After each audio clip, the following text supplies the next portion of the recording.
Yo! Last week, the Catan community Discord server hosted a massive tournament on twosheep.io. It was the first ever online event to use the official Catan tournament format, allowing seeding players who performed well and playing on hand-picked boards. We had a great turnout featuring some of the best Catan players in the world, both online and in real life. In this video, I'm going to use the Twosheep replay feature to show you my personal top 15 moments from the event. I hope you liked them. I had a great time working on this. We'll start at number 15 and work our way up to number 1.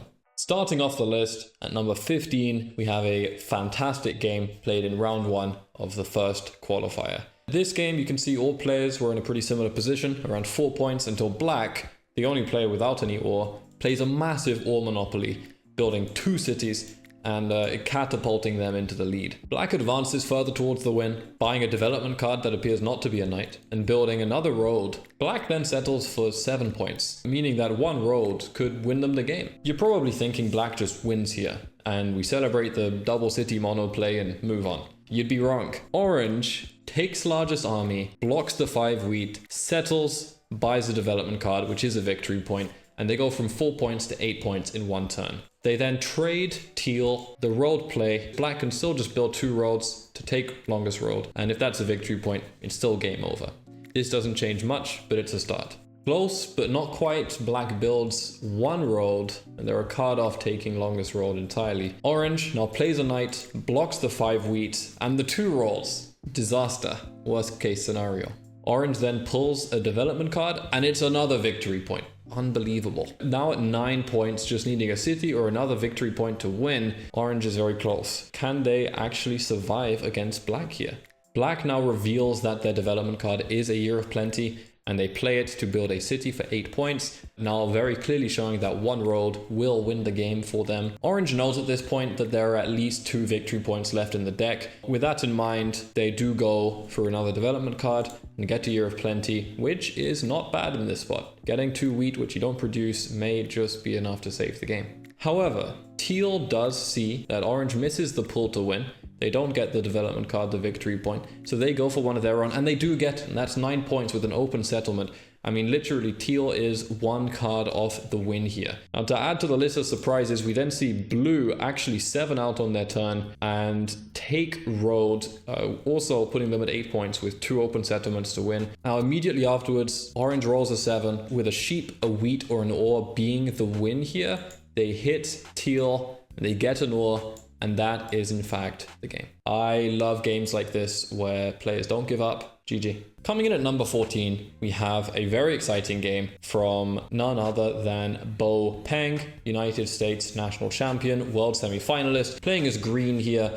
Peng is playing against 3 online champions here, so all of these players have run the circuit, they know their way around, but he shows them how it's done. Starting off with a beautiful wood monopoly here. He's playing without wood, gets 5 wood, destroys Black's hopes and dreams, and buys another monopoly. The classic Bo, already in this position, he appears to be so insanely ahead. I wonder if he wins, let's find out. With no time to waste, he doesn't even wait more than a turn to play the mono again. Here we go, buys the city, monos the brick, boom, boom, ports for the settle, that's the game.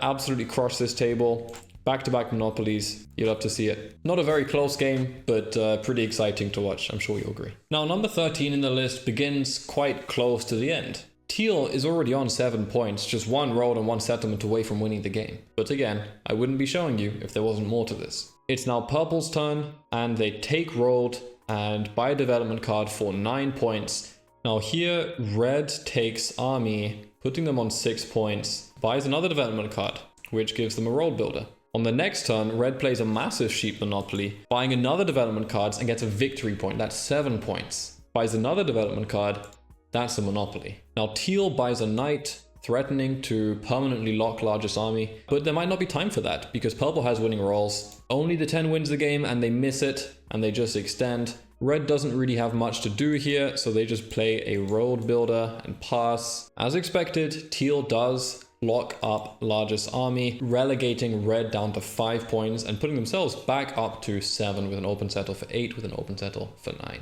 And they do settle for 8 points here. Now purple does finally hit the 10 roll, but it is blocked and it's not enough to be a winning roll. So they just have to pass. Red now just on 5 points, sees their opportunity, monos all of the ore, buys a settlement, builds a city, up to 7 points. Purple rolls a 7 and does get one of their ore back. Out of nowhere, orange takes road for 9 points, but purple's not taking that lying down and they take road back, just 1 card off the win. Unbelievably close here. Now red's holding 16 cards here. They do roll, they build 1 city, they build 2 cities. That's 9 points, very close to the win with a settle on the 3 sheep. But the game goes on for everyone and teal settles for 9 points here. They just need 1 city to win the game. Unbelievably close right now. Orange doesn't like the disrespect and they end up building 2 more roads. They permanently lock road, the maximum road length, that's 15, and they just need a city or a victory point to win. Purple now does finally get the city, but they blunder the settle for 9 points by trying to buy development card first. There aren't any development cards left. Back to red, who dodges the 7 and gets the settlement to lock down the game. That's a win. What an incredible comeback. Yes, 2 monos, yes, the road builder, yes, the victory point, but it could have gone so many other ways, and it almost did. Fantastic game. I really enjoy these. I hope you do too. Coming in at number 12, we have a really exciting game and a flashy finish from Lundy, US national semi-finalist from this year. He has a mono opportunity in hand and does find it to get an incredible win in a very difficult game. Looks like orange is extremely close to converting the win. Black also. Red also can play for road. Lundy hits the roll, 14 cards. Oops, 21 cards. Buys the city, builds the road, buys the city, gets the settlement. That's 10 points. That's a 5-point turn. Beautiful. And he cleans the game up in 69 turns. Nice. Lundy does appear again in number 11, but this story starts right at the beginning with a 2-5 placement from white, destroying black's hopes and dreams to get onto the woodport. Black does somewhat recover by building a city, and at least the 492 is open to settle on, right? Wrong. White's going to reveal their hidden dev card, and it is a road builder, and they get the 492. So double destruction on black there by white. We then see Lundy playing his green, plow, red with 2 cities on the 3-1 port. I'm sure everyone appreciated that. And while no one else is really making much progress, Lundy does actually build a city and get largest army. You can see he takes army for 7 points, putting him way ahead of the rest of the table. But the revolution finally awakens and we see black play an absolutely massive road builder plow on white, not only taking road, but opening up 2 settlement spots and getting a little bit of revenge. Now, this might feel like there's a bit of a comeback in this for black. Lundy doesn't agree and he buys a monopoly, which is absolutely the best possible dev in this situation. Brutally powerful with so much flexibility from the rolls in this game. And Lundy wastes no time playing the monopoly, taking 9 sheep off the board, and buys a knight, defending army from white here. Fast forward a little bit and finally black hits their money roll, getting not 1 but 2 settlements down. That's 8 points. Things are looking a little bit closer here. The 4 is also Lundy's money roll though, and he builds a city for 9 points, builds a road, and it's almost game over here.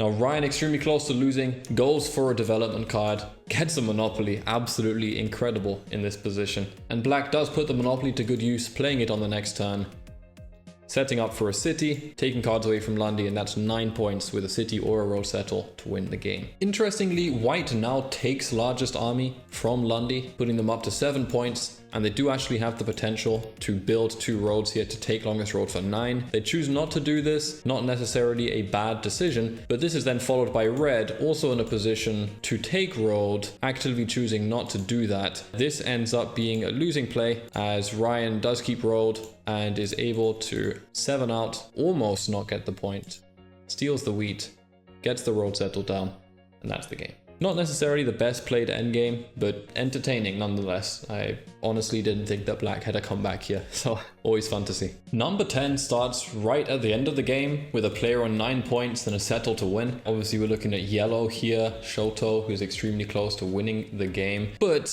is a comeback possible? Maybe. Red decides to go for development cards here. They don't want the city. They buy 1 knight and they buy a monopoly. Teal plays a road builder into the center of the board, taking 5-11-4 and also giving themselves a potential road play. In fact, Teal is just 2 roads away from winning the game. Red now plays a massive ore monopoly, taking 7 ore off the board, and instead of getting double city, which would put them at 9 points, they decide instead to take care of the imminent threat that is yellow, and they port away 2 whole cities to plow the 11-12, maybe one of the funniest uses of 2 cities I've ever seen, taking the absolute lowest production spot on the board, the 11-12. In this position, red actually has many rolls to win by taking longest road. They only need 2 roads and they have the majority of the cards they need. However, they decide to play a knight here, which is actually a blunder and potentially a game-losing blunder. By playing the knight here, they put themselves over onto 8 cards, immediately punished with a 7, and the hope is gone. Playing the knight out after the roll would have had likely outcomes to steal a card that gives the road steal. Also, if you roll the 6 when it's blocked, you still just win, because you have enough ore to build 2 roads, and that's also game. Unfortunately, this was a blunder. Even though it's a very natural response for a player to want to protect themselves, this actually may have lost red the game. Teal now rolls and builds a city for 9 points, extremely close, extremely scary. Not to be outdone, however, red actually does build a road settle, that's 9 points. Yellow actually has nearly a 50% chance to roll the win here. They miss the roll and they just have to pass and hope. But their hope is unfounded as Teal converts the win, road settles, 10 points, and that's the game. You can tell number 9 was a crazy game because this story starts with every player on at least 8 points, and one player is on 9 points with a monopoly in hand and an open settlement. Is there any way to lose from this position? To start this sequence, we have Pink, who plays a knight out, they rob Teal, they buy a development card, and it is a monopoly. Now we have 2 monos on the table, things are getting extremely spicy. Not to be left behind, Purple builds a city for 9 points, and now they also just need a settlement or a city to win the game. Incredibly close. Orange decides also to build a city, and they go to 9 points. Now Teal can see that the game ending is imminent, so they play a monopoly, full wheat. They buy 1, they miss the victory point. They buy 2, they miss the victory point. And in fact, this was a missed win. If they had instead played the monopoly on sheep, they would have just had the settlement to win. They didn't do this. Unfortunately, this was punished as hard as possible by Pink, who then played their own monopoly with resounding results, converting the win. Taking road, that's game. Number 8's already pretty exciting, just looking at the insane setup that exists on this board. But let's take a look at Orange, who has a knight and a victory point in hand. They're on 5 points, and they decide to buy 2 more development cards. And they double their money, and they get another victory point and another knight. Probably they should play a knight here for army pacing, but they do not, and the game goes on. Red decides to follow suit, buying, again, not 1, but 2 development cards. This time getting a knight and a road builder. Yellow makes a trade now with red to get onto the 5-11-4, putting them on 7 points and just a road and a point away from winning the game. No one else is even close to taking road. Orange rolls a 10 here, and they do buy another development card and another development card, getting, of course, a 3rd victory point and a 3rd knight. This prompts them to play a knight, which nets an ore and allows for another development card.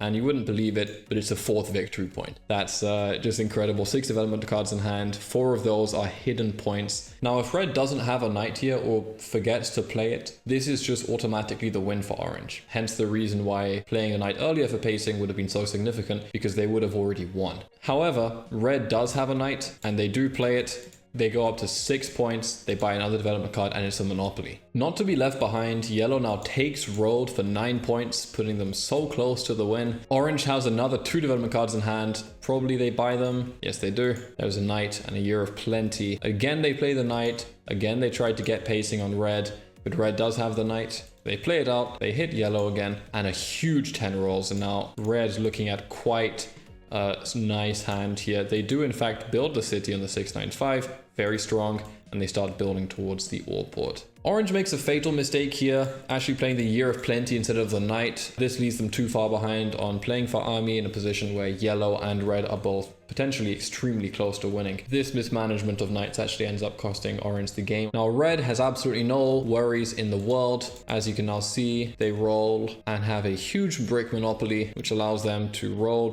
settle for 8 points, holding the road builder. I don't think the table knows just how close red is to winning this game. Orange now holding 7 development cards in hand. They do play the knight, but they're just 1 turn too late yet again, and it turns out this will cost them the game. Red rolls onto their turn, World builder, and that's the game. In this case, Orange mismanaging their knight play actually did lose them the game, and Red is very thankful for that. Number 7 is a cautionary tale to those who worship development cards. Our story begins with Teal on 4 points with a Monopoly in hand. They've already built 2 cities, they play the Monopoly, and all they can do is buy development cards. Here's 1, a knight. Here's 2, a knight. Here's 3, a knight. And here's 4, another Monopoly. We're back full circle. Now this may look like a good outcome, but realistically the goal of the game is to get points. And if you trade a Monopoly for a Monopoly and all you've got in between is 3 knights, it may take quite a long time to get the value of those cards. His game isn't very eventful from there. He actually loses 15 rolls later with the mono still in hand to a player with no cities at all. So an unfortunate event after such a great start, but entertaining nonetheless. And I think we're going to watch Green win here right now. There we go. On to number 6, which in my opinion is the weirdest game on this list. We start with Red, who plays an all Monopoly and receives 0 cards. There were in fact 2 possible Monopoly plays that could have given a city, and all was the only option that gives 0 cards. Funny, but keep an eye on Red. Moving ahead, Black plays a massive road builder and buys a Monopoly. Red has now worked their way up to 9 points. Black won't go down without a fight though, and on their turn, they roll and see a huge Monopoly opportunity, taking 11 sheep off the board. This in fact is the win. Stealing road and settling would be the game. Do they see this play? Unfortunately not. They buy a development card, followed by another development card, followed by another development card, followed by another development card, and that results in 1 victory point. Even if the win hadn't been guaranteed here, I probably would have gone for 2 cities instead of buying this many development cards, but interesting to see nonetheless. Unfortunately, this mistake will cost the game, as Red does hit one of their rolls and they do convert the win. Number 4 now, just outside the big 3. The scene is set with Red on 2 points, pulling their first development card, and it is a victory point. This is a sign of things to come. Not long later, he buys another development card, gets a second victory point. A little bit later, Red does spend a Year of Plenty to buy another development card, and of course it is a victory point, putting them at 8 points. Now in this position, Red is on 8 points, Yellow is on 8 points, Pink has a Monopoly in hand but no victory points at all. Red sees an opportunity to potentially win the game with 2 more development cards, buys 1 more, gets a knight, buys another one, gets a knight. Yellow buys a development card and manages to find a victory point for 9 points, giving them just a settle to win. There's just 1 victory point left in the deck, and it only makes sense that it goes to the victory point magnet, Red, and they do get it, the 4th victory point, 9 points, so close to winning the game here. In brutal fashion, Red actually misses the winning roll here. The 8 is blocked, would of course be the city for the game or the road settle. As a result, they just have to drop a road and hope, again, 1 card away from the win. So unbelievably close. Pink, who's been holding on to this Monopoly for quite a while, sees their opportunity, takes all the ore off the board, and that's the game, because they take road, they build the city, game is wrapped. Seeing someone get so many victory points is always exciting, but wouldn't it be better if they also won? Hold that thought as we enter the top 3. We've arrived in the top 3, and this game is absolutely incredible. Set the scene with Green on 6 points, and they buy a development card, and of course it is a second victory point, putting them on 7 points. Watch this space. On his next turn, Green buys yet another development card and yet another victory point. That's 8. Green's feeling the heart of the cards here and decides to go for another development card, rewarded this time by a Monopoly. Extremely scary for the rest of the players, but Yellow is not far off either. On their next turn, Yellow does play a road builder, not only taking road for themselves for 8 points, but also buying a development card, getting a knight, which will give them the largest army and the win by their next turn. Is there any way to salvage this game? Green only has 1 way to win at this point. They need the 4th victory point, they need the city, and they need it this turn. Honestly, I wouldn't trust the guy with 4 down deaths, which he never played. It could be 4 VPs. Hi, So bro. it's up to you. I'm just gonna see if this works. Shit. Oh my god, are you shitting me? I just pulled 4 VPs. Whoa. What? That's With that in mind, Green plays the Monopoly, absolutely huge sheep Monopoly. They port for the wheat, buy 1 development card. It is of course the 4th victory point. and they build the city to win the game. Number 2, in my opinion, is the best matchup of the whole tournament. Peng and Rayman, both two of the best players in the world by any metric. They have both won so many games, events, trophies, it's hard to keep track. Frankly, having these two guys in a game against each other is always a pleasure, and this game was no different. This is an unbelievably close game that starts with everyone holding a victory point apart from Spiral, and Spiral actually plays a Monopoly, builds a city for 5 points, and the game moves on. Rayman does hold the longest road and pulls the development card, resulting in a knight, meaning that he may have to settle to win next turn if no one takes army. Of course, Bo does see the threat of Rayman winning and does have a knight, plays it, takes largest army, puts him onto 8 points, ports for another development card, and gets another victory point. That's 9 points. Is that the game wrapped up? Who knows? Rayman now attempts to buy a development card. Ideally, a knight would effectively win the game by stealing army and leaving the settlement to win, but instead also gets a victory point, putting him on 8 points. It looks like no army for Rayman yet. Sparrowhawk is starting to run out of points to build and invest in development cards, pulling not just 1 Year of Plenty, but both Year of Plenties. Bo then attempts to pull for the win and gets a road builder, maybe the worst possible development card in this position with 5 settlements already built. White decides to invest in a development card and they do receive another knight, which allows them to play and pressure army from Peng. Spiralhawk sees an opportunity to play the first Year of Plenty, buying a development card and getting the room settled down. Bo decides to play his road builder as a sign of non-aggression. Rayman settles for 9 points and builds another road to extend his longest road. In this position, both Bo and Rayman just need a city to win the game. That's not the case for long though, as Liz does actually take army here, putting her onto 8 points, putting Bo down 2 points, and buying another development card, which is again a knight, locking largest army. Bo, relegated to 7 points, decides to go for a development card, gets the Monopoly, best case scenario here. Spyro decides to buy the last development card in the deck and gets the knight. Probably not what he was looking for. Can I get a brick? Supporting my brick. I think I know what's gonna happen. I'm not dirty monoing the. I know it's not a dirty mono, but I think that you'd want the brick and you're gonna mono the wheat. The one or something. The wheat, yeah. I'll make it simpler. I'll mono the wheat. Yeah. Who wants wheat? Nice.